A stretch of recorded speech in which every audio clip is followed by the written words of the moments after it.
Hi, gorgeous. Okay, so today I'm going to share with you the story of Esther. Now, Esther was an orphan who was raised up by her uncle Mordecai. And King Ahasuerus had gotten rid of his wife, which I will talk about that in another video because that in itself is really interesting.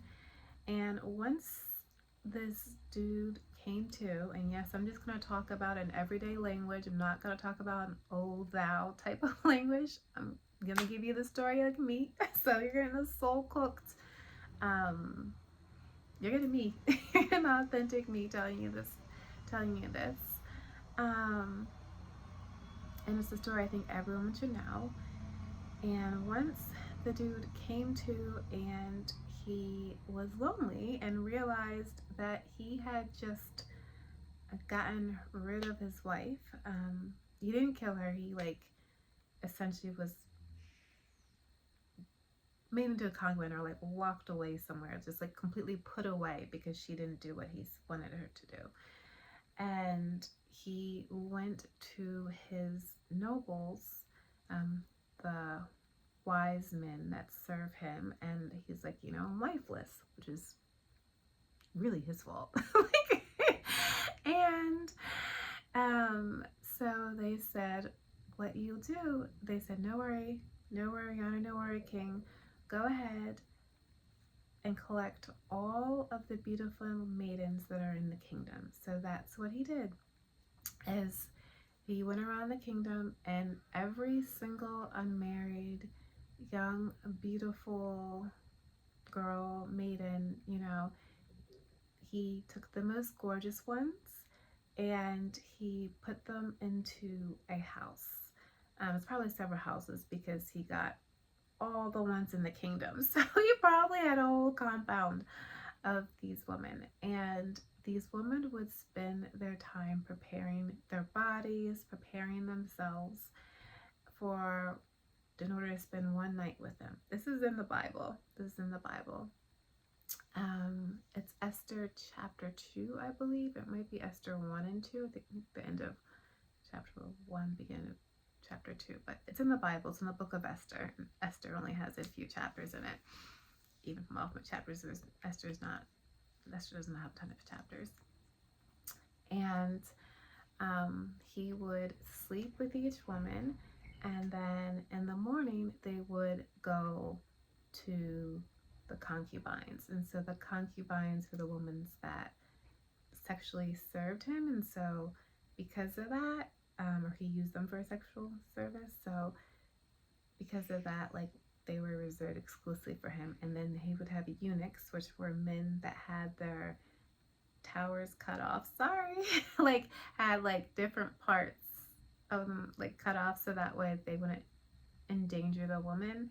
Listen, I didn't do this. This is history, so I know the story can be a little bit once to hear it.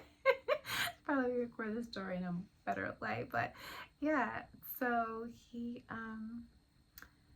they would take care of the woman, and so as one of the maidens that was collected in this roundup was Esther, and she was really young. And her uncle Mordecai would always be by the gate. He would listen for any news because he's the one that was raising her as his own daughter after both of her parents were killed. And so this was his lifeline, was on a lifeline, right? So he would be in the gate, listen for information. She would try and send notes and talk to him and stuff. And so the advice that he gave her is do whatever the eunuchs tell you to do. And so that's what she did. While the other women prepared their bodies, and you can kind of think about it as a fitness plan. So basically, while they cover themselves in all these perfumes and they're trying to figure out which body, how would they look the most beautiful to the king? What type of woman, what type of body do they like? Because keep in mind, they're not just doing it for the king, but they're also doing it for the role of being a queen of this entire kingdom at a time where there is zero mobility in terms of moving up, right? Because I don't want to just do it as some degree and talking down of women. what Esther did is she did what the eunuchs told her. And so she ate a very simple diet. And then when she went in to go see the king, sleep with him that night, she only brought in what the things she was told to brought in.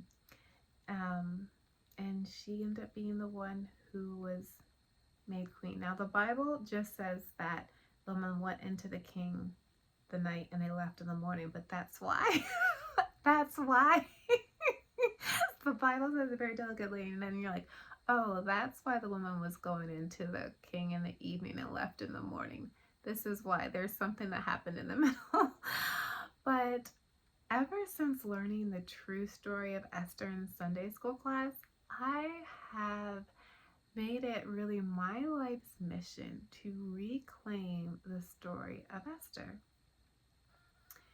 And every time we work out, so we as women, every time that we work out, every time that we lotion up our bodies, every time we put on perfume, every time we dress ourselves, every time we adorn ourselves, every time we sculpt our bodies with our workouts, every time we do any of this, every time we meal prep our foods, if Esther did it for 12 months for one night with the king, or it might have been 6 months for one night with the king, what can you do for yourself for a lifetime? If she did it for 12 months for one night with a man, or 6 months, I always get the time mixed up, what can you do for yourself for a lifetime? So yeah, here's to reclaiming our stories of Esther as woman. I hope this story has made your sparkle glow, and if you would like to add more diamonds to your own inner glow, please see the book that I wrote called Your Sparkles Inside of You. And if you're ready to reveal a sexier transformation of yourself, also see my program Transform into Lingerie. As well as visit my website Underneath Your Lingerie, where I have blog posts just like this, because YouTube, I've been trying to keep YouTube on the lighter side of things, getting vulnerable in some videos, but I do try and keep YouTube lighter, and then like my blog is like where I write my diary entries from my journey, and my blog's underneathyourlingerie.com. So thanks so much for being here, and I'll see you next time.